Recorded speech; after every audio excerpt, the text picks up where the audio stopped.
From the book Out of This World. Thinking Fourth Dimensionally. By Neville Goddard. And now I have told you before it come to pass, that, when it is come to pass, ye might believe. John 14:29. Many persons, myself included, have observed events before they occurred, that is, before they occurred in this world of three dimensions. Since man can observe an event before it occurs in the three dimensions of space, life on Earth must proceed according to plan, and this plan must exist elsewhere in another dimension and be slowly moving through our space. If the occurring events were not in this world when they were observed, then, to be perfectly logical, they must have been out of this world. And whatever is there to be seen before it occurs here must be predetermined from the point of view of man awake in a three-dimensional world. Thus, the question arises, are we able to alter our future? My object in writing these pages is to indicate possibilities inherent in man, to show that man can alter his future, but, thus altered, it forms again a deterministic sequence starting from the point of interference, a future that will be consistent with the alteration. The most remarkable feature of man's future is its flexibility. It is determined by his attitudes rather than by his acts. The cornerstone on which all things are based is man's concept of himself. He acts as he does and has the experiences that he does, because his concept of himself is what it is, and for no other reason. Had he a different concept of self, he would act differently. A change of concept of self automatically alters his future, and a change in any term of his future series of experiences reciprocally alters his concept of self. Man's assumptions which he regards as insignificant produce effects that are considerable, therefore, man should revise his estimate of an assumption, and recognize its creative power.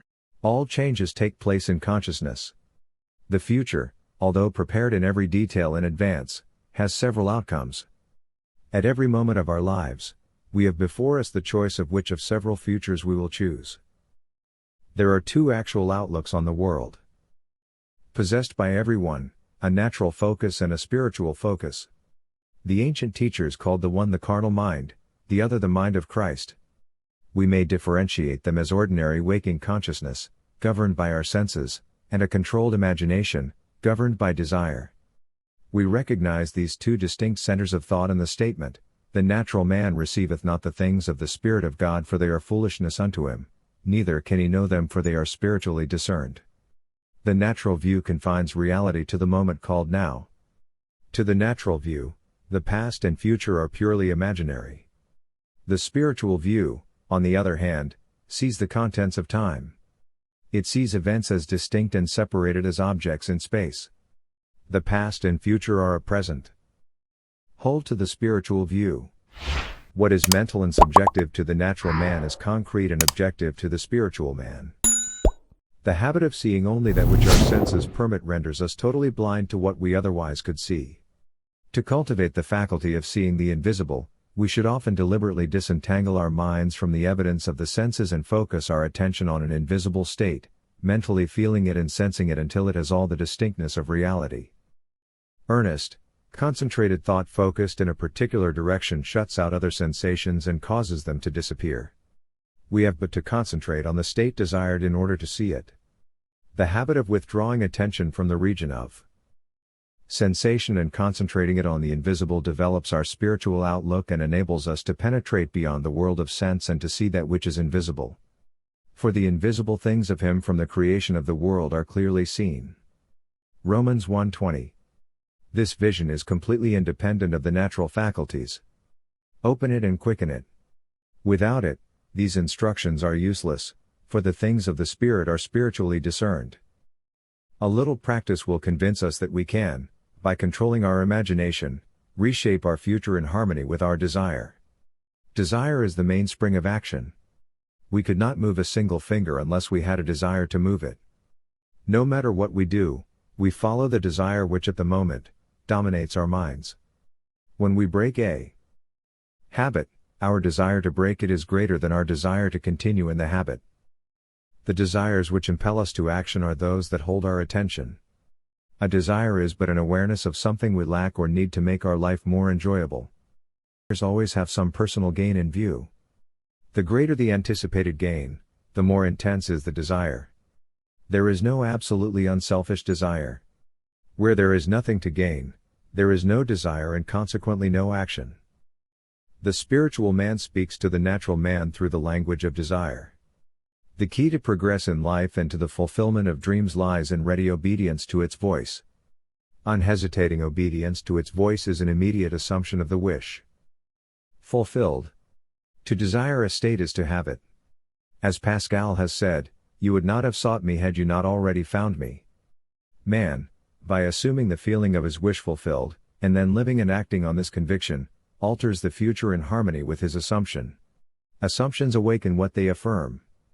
As soon as man assumes the feeling of his wish is fulfilled, his four-dimensional self finds ways for the attainment of this end and discovers methods for its realization. I know of no clearer definition of the means by which we realize our desires than to experience in imagination what we would experience in the flesh were we to achieve our goal.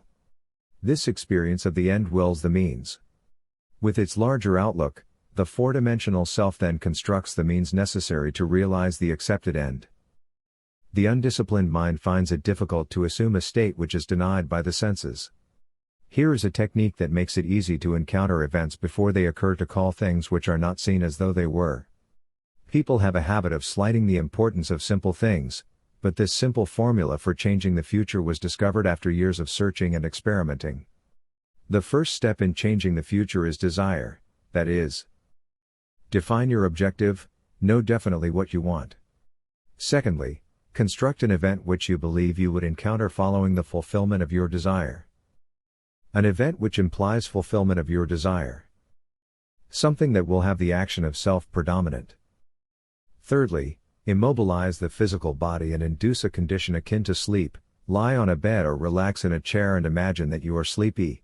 Then, with eyelids closed and your attention focused on the action you intend to experience, in imagination, mentally feel yourself right into the proposed action, imagining all the while that you are actually performing the action here and now.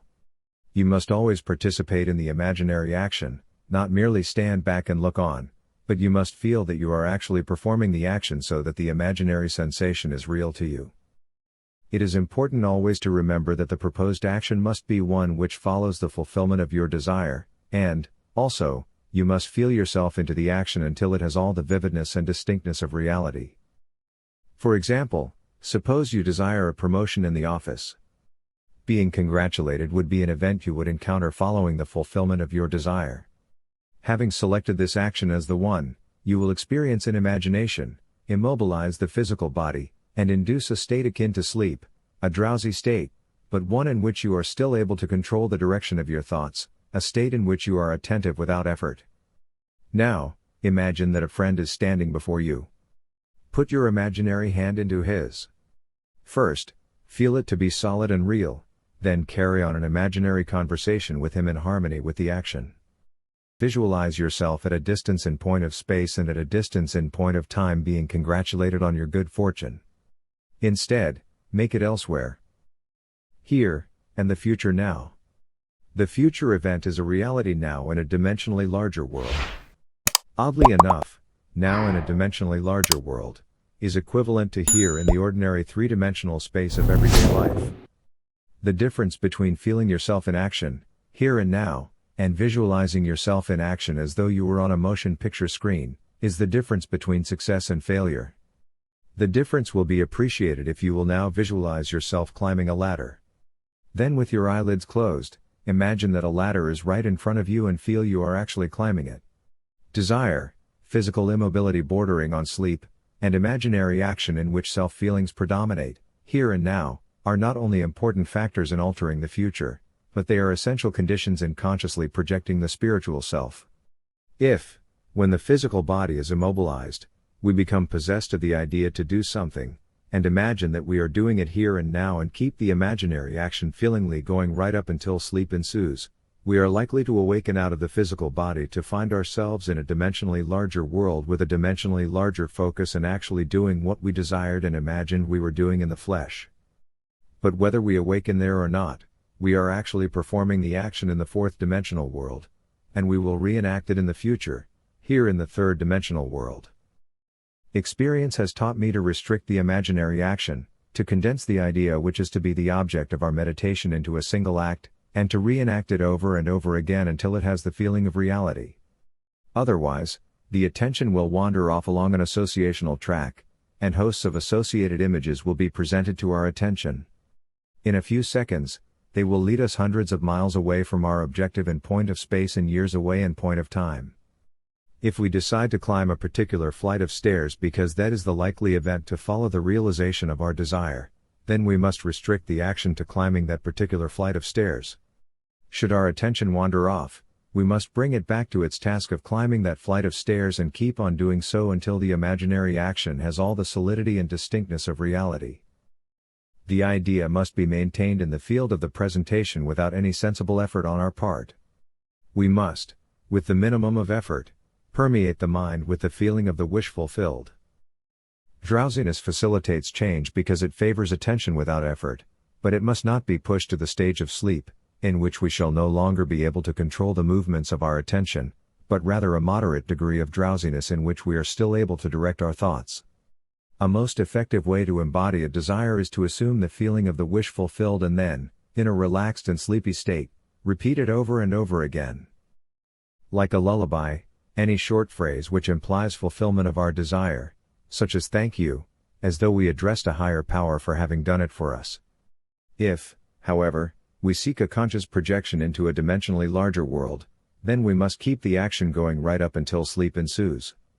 Experience in imagination, with all the distinctness of reality, what would be experienced in the flesh were you to achieve your goal, and you shall, in time, meet it in the flesh as you met it in your imagination. Feed the mind with premises, that is, assertions presumed to be true because assumptions, though unreal to the senses if persisted in until they have the feeling of reality, will harden into facts. To an assumption, all means which promote its realization are good. It influences the behavior of all by inspiring in all the movements, the actions, and the words which tend towards its fulfillment. To understand how man molds his future in harmony with his assumption, we must know what we mean by a dimensionally larger world, for it is to a dimensionally larger world that we go to alter our future. The observation of an event before it occurs implies that the event is predetermined from the point of view of man in the three-dimensional world.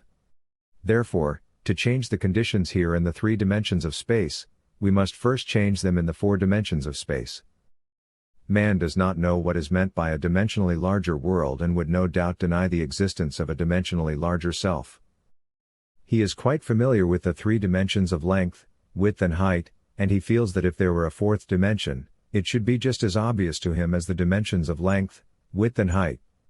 A dimension is not a line, it is any way in which a thing can be measured that is entirely different from all other ways. That is, to measure a solid 4th dimensionally, we simply measure it in any direction except that of its length, width and height. Is there another way of measuring an object other than those of its length, width and height? Time measures my life without employing the 3 dimensions of length, width and height. There is no such thing as an instantaneous object. Its appearance and disappearance are measurable. It endures for a definite length of time. We can measure its lifespan without using the dimensions of length, width and height. Time is definitely a 4th way of measuring an object. The more dimensions an object has, the more substantial and real it becomes. A straight line, which lies entirely in one dimension, acquires shape, mass and substance by the addition of dimensions. What new quality would time, the 4th dimension, give which would make it just as vastly superior to solids as solids are to surfaces and surfaces are to lines? Time is a medium for changes in experience because all changes take time. The new quality is changeability. Observe that if we bisect a solid, its cross-section will be a surface. By bisecting a surface, we obtain a line, and by bisecting a line, we get a point. This means that a point is but a cross-section of a line, which is, in turn, but a cross-section of a surface, which is, in turn, but a cross-section of a solid, which is, in turn, if carried to its logical conclusion, but a cross-section of a 4-dimensional object. We cannot avoid the inference that all 3-dimensional objects are but cross-sections of 4-dimensional bodies. This means, that when I meet you, I meet a cross-section of the 4-dimensional you, the 4-dimension self that is not seen.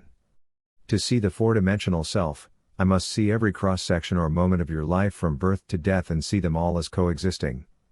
My focus should take in the entire array of sensory impressions which you have experienced on Earth plus those you might encounter.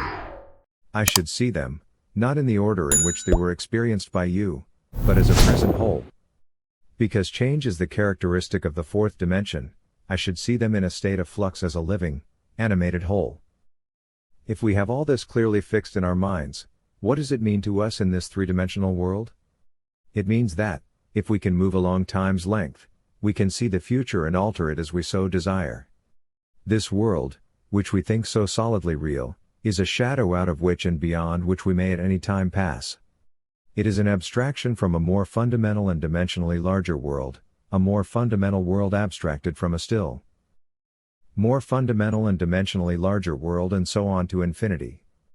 The absolute is unattainable by any means or analysis, no matter how many dimensions we add to the world. Man can prove the existence of a dimensionally larger world simply by focusing his attention on an invisible state and imagining that he sees and feels it. If he remains concentrated in this state, his present environment will pass away, and he will awaken in a dimensionally larger world where the object of his contemplation will be seen as a concrete objective reality. Intuitively I feel that were he to abstract his thoughts from this dimensionally larger world and retreat still farther within his mind, he would again bring about an externalization of time. Discover that every time he retreats into his inner mind and brings about an externalization of time, space becomes dimensionally larger.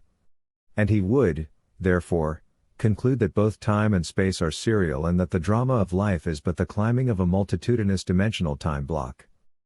Scientists will one day explain why there is a serial universe. But in practice, how we use this serial universe to change the future is more important. To change the future, we need only concern ourselves with two worlds in the infinite series, the world we know by reason of our bodily organs, and the world we perceive independently of our bodily organs.